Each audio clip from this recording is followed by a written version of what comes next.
Netflix Frankenstein sucks Frankenphallus for a fact, and I find myself one of the few people neither too enamored with Guillermo del Toro's globular ass, nor ignorant enough of the source material to hallucinate otherwise. I state this up front to spare the standing army of simps who would giddily defend bullshit in a Blu-ray box provided Del Taco's name was emblazoned on the upper third. But don't get your ovaries all aflutter just yet, though. I will be discussing the movie's merits because they're not non-existent, but a bad movie, or more accurately, a tone-deaf, cocked-up recreation of an underrated 90s movie is precisely what this is. And unlike an awful lot of leering YouTube hype meisters, I ain't about to BS ya on that subject. I'll start with the positives. This movie is less a modern adaptation of the original novel than a loving remake of the 1994 film Mary Shelley's Frankenstein. An improbably underrated, if imperfect movie, and indeed one of my favorite films of all time. Both draw liberally, not just from the Mary Shelley source material, but from my personal favorite package of said source material,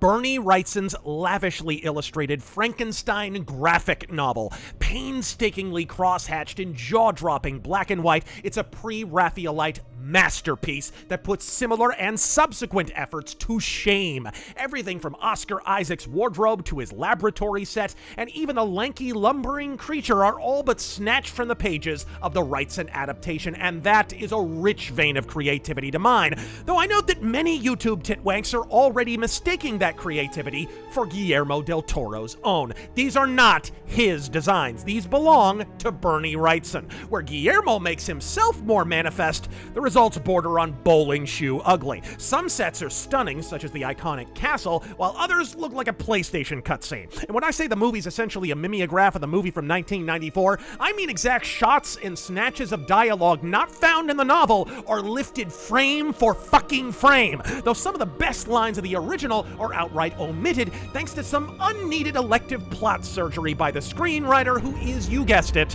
Guillermo del Toro himself. But we'll talk about why the story has more issues than Spider-Man momentarily. After Universal's flailing, feckless efforts to reboot the big boys as the Dark Universe through an aberrant procession of modernized and muddlefuck films like Dracula Untold and Tom Cruise's The Mummy, it's a breath of bracingly fresh air to have this film embrace at least the semblance of a gothic horror aesthetic. But therein lies the first of many failings. Guillermo del Toro is as good at making period pieces as he is at metabolizing insulin. For example, his recent attempt at what he loosely construes as film noir was a great big badly written bucket of cliche that demonstrates an Olympian ignorance of the genre it's trying and profoundly failing to attribute to itself. It was pretty in places, but then so's my screensaver, and that probably had less CGI. His fumbling Frankenstein attempt proves in practice that del Toro doesn't make movies about a given historical period so much as he makes them into a fucking fetish film. In place of period appropriate Victorian horror, 19th century steampunk, culled from whatever video game Sony comped as corpulent ass during pre-production, no doubt. I bid the best of luck to he who attempts in vain to pin down the period of this film. Frankenstein was published in 1818, and the events thereof date back to the late 18th century, so you might be tempted to tie it down to the early 19th century or such. But then Ernst Stavro Fofeld busts out a damn daguerreotype device that weren't invented till the 1830s and not the slightest bit successful till the 1870s, and you're back to scratching the scalp off your skull in wonderment. Compounding the confounding is a repeatedly referenced war taking place alternately in Britain and Germany, but featuring soldiers who appear to be wearing either French or Austrian uniforms. Wikipedia claims it's the Crimean War, but given the repeated time jumps that would presumably place it outside the allotted 3-year time period, not with a bottle of KY and a shoehorn could you get all the details and dates to fit. Hence, I suspect why del Toro keeps nebulously referring to it as the war, and desisting from over many overt references to one campaign or another on account of the only time this weeb waddles into a bookstore is to pad his yaoi collection. This fucker flapped his 50 chins about being a fan of the original book, but when actually comparing the two, it's a philosophical inversion of its themes. Like, it's nice that Victor's an actual asshole for once after a panoply of cloying attempts to rehabilitate him into a tragic hero. It's everyone else who's out of character. From William's inexplicable age jump to a domineering adoptive dad with an implied racial motive for scourging his son. Mary Shelley makes clear in the novel that not only is Victor of Swiss ancestry, but his dad's not only not a dick, he's a harmless hover parent who arguably indulges his children, with a strong implication that it's this absence of severity that may have paved the way for his son deciding to build bipeds for a living. Guillermo del Locos Nacho says instead, Mary Shelley, I love you and I'ma let you finish, but I'ma pretend you told me to cast a Guatemalan fruit as Frankenstein and turn his dad into a wildly original German racist who beats his boy for being brown. The man despised us both. Our raven black hair, our deep dark eyes. Even our quiet, at times nervous disposition seemed to exasperate him to no end. Mia Goth, whose name sounds like Jar Jar Binks going through a rebellious phase, is insufferability squared as Elizabeth. Within 18 seconds of encountering Victor for the first time, she's lecturing a landed nobleman she met half a heartbeat ago about the murderous cost of war and the patriarchy's role in it. Honor, country, valor. These surely are worthwhile, elevated ideas by themselves, wouldn't you agree? Mm-hmm. And nevertheless, men are dying for them. Men that were fathers, brothers or sons to someone out there. Men that were fed, cleaned and nursed and schooled into this world by their mothers, only to fall on a battlefield far away, far from those that provoked these tragedies.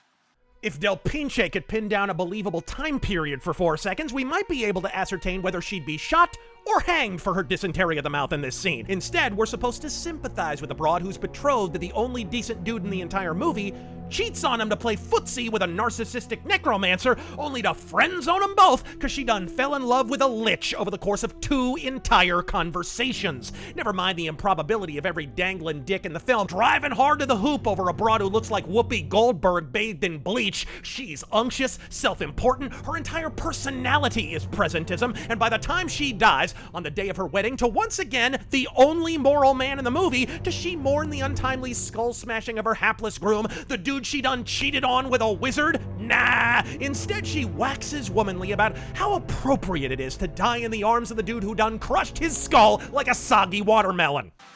My place was never in this world. I sought and longed for something I could not quite name. Better this way. To fade. With your eyes gazing upon me. You've had 2 entire scenes together, you supercilious slag, and all you did in those 2 scenes was sob in a basement and awkwardly exchange a piece of plant life. It's a maple leaf, not a wedding ring, bitch. And from that point on, Del Toro is never once again in danger of relocating the plot. In the book, Elizabeth, being the love of his life, impels Victor's reform and refusal to craft a bride for his monster. But it's 2025, folks, so instead, Elizabeth is a strong, independent albino bitch who don't need no mans, and thus there's nary a Valentine exchange betwixt the two, creating a fatal fissure in the script that requires immediate redress. By removing the romance between Frankenstein and Elizabeth, Del Gordo has to hastily contrive another impetus for Victor reforming his ways and renouncing his people puppetry. Now, I'd remind you, to this point in the story, any number of people, from relatives to associates, have labored in vain to dissuade Victor from his deathly task. Yet no life, no love, no visions of angels or devils could impel him to cease his profane encroachment on the province of the Almighty. So what manner of personal trauma, what argument, be it religious entreaty or intellectual sophism, at last accomplishes the transformation? Buckle up, bitch! He breaks his leg.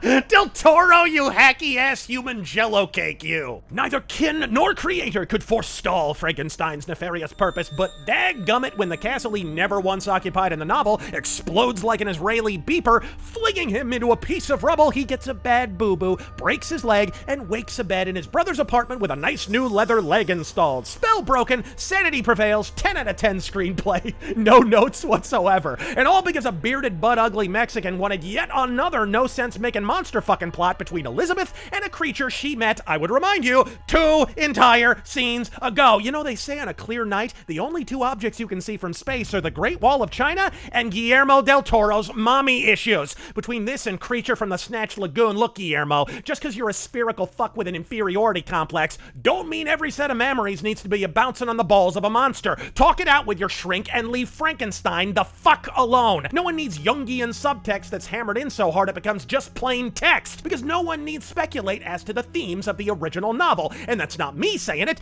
it's Mary Shelley saying it. Because after publishing the story pseudonymously in 1818, the book became a hit after it was turned into a play. And so she rewrote and republished it under her own name in 1830, with the core themes of the narrative made monumentally more explicit this time and explained flat out in the foreword. It's not a pre-feminist screed on the perils of patriarchy, not a reproductive rights treatise or a plea for boundless abortions, as some pseudo-intellectuals now allege, although her parents and prick husband were both pinkos par excellence. And no, despite subsequent Hollywood films obsessing about it almost exclusively, it's not even a warning about the dangers of science gone awry. It's a warning about science, period. Handbrake yanked, full fucking stop. Don't like that theme? Don't make a Frankenstein film, you flan-eating fuck. But there's one criticism not even the detractors have darkened their invective with, and it's quizzical to me, as it's arguably the single worst element of the entire movie.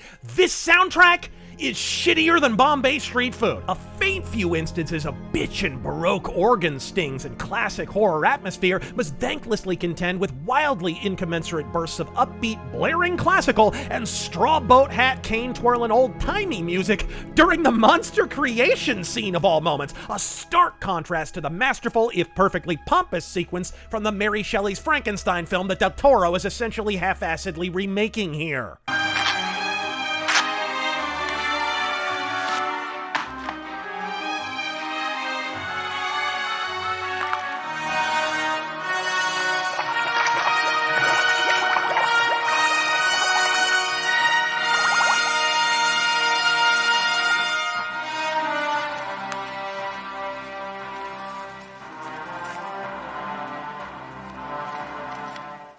Contrast the effusive optimism of the soundtrack in that sequence, not to mention Oscar Isaac's emotionally inscrutable performance, with the text from the novel where Victor describes having to suppress his own vomitous revulsion and even avoided his task for days on end solely due to the inarguable evil he acknowledged himself to be carrying out. I get it's a Nickelodeon, not a novel, but this is a camera fucking negative of the message, motives, and even outright plot of the novel Del Toro described himself as slavishly devoted to. And it's on the subject of the screenplay where the director cum writer leaves the deepest skid mark in his tidy whities. The Mary Shelley movie was arguably too truncated, yet at 30 minutes shorter than the Del Toro film, it somehow makes much more of an emotional impact. At times, this movie's pacing makes the Shackleton ice shelf look like Speed Racer, and at other times, it's more compressed than Guillermo in a gimp suit. Some scenes are strung out for dilatory duration, while others, some of the most emotional plot-pertinent sequences in fact, are fired out of a bazooka into the ether, never to be referenced again. Guillermo has 20 languorous minutes to spare for scenes of the creature playing patty cake with Elizabeth or dicking around in a storm drain, but a brief flirtation between Elizabeth and Victor, a core component of the emotional resonance in the novel, is carved out with a melon scoop and distilled to a 5-second rant and an unfollow on Facebook. Not all directors are writers, folks. There are times I wonder if Guillermo del Toro is either. This movie's massively misguided, though not entirely absent of merit. It's a horror film that ain't scary, a historic epic that backslides into steampunk and suck-ass CGI video game cutscenes, and a high romance that makes you wish you were while watching it. If you want a sincere, if indelicate attempt at bringing the book to the screen, watch the '94 film and fuck this noise, because 2025 Frankenstein is a cinematic superfluity. I'm Razor Fist, goddeth, fucketh, speedeth.